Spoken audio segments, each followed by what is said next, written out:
விதையும் நிலமும் என்ற இந்த தொடருக்கு உங்களை வரவேற்கிறேன்.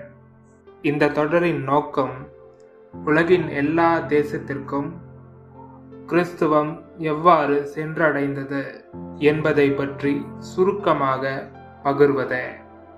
இப்போது நாம் காணவிருக்கின்ற தேசம் ஸ்பெயின். கிபி 1ஆம் நூற்றாண்டில் புனித ஜேம்ஸ் ஜெருசலேமிலிருந்து புறப்பட்டு கடல் வழி பயணம் செய்து ஸ்பெயினை அடைந்தார். அங்கு அவர் கிறிஸ்துவை பற்றி போதித்தார் என்று அங்குள்ள பாரம்பரியம் கூறுகின்றன. மேலும் the life of saint James the greater என்ற புத்தகத்தில் புனித ஜேம்ஸ் எப்படி ஸ்பெயினில் கிறிஸ்துவை பற்றிய நற்செய்தியை அறிவித்தார் என்று விரிவாக குறிப்பிடப்பட்டுள்ளன.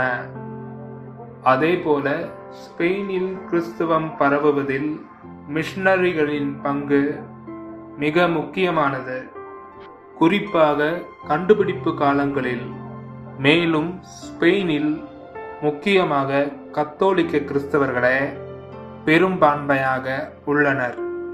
சமீபத்திய ஆய்வுகளின்படி சுமார் 67% ஸ்பானியர்கள் தங்களை கத்தோலிக்கர்களாக அடையாளப்படுத்திக் கொள்கின்றனர். இது தவிர புரொட்டஸ்டாண்ட் மற்றும் ஆர்த்தடாக்ஸ் கிறிஸ்தவ பிரிவுகளும் சிறிய அளவில் உள்ளன. Don't forget to subscribe.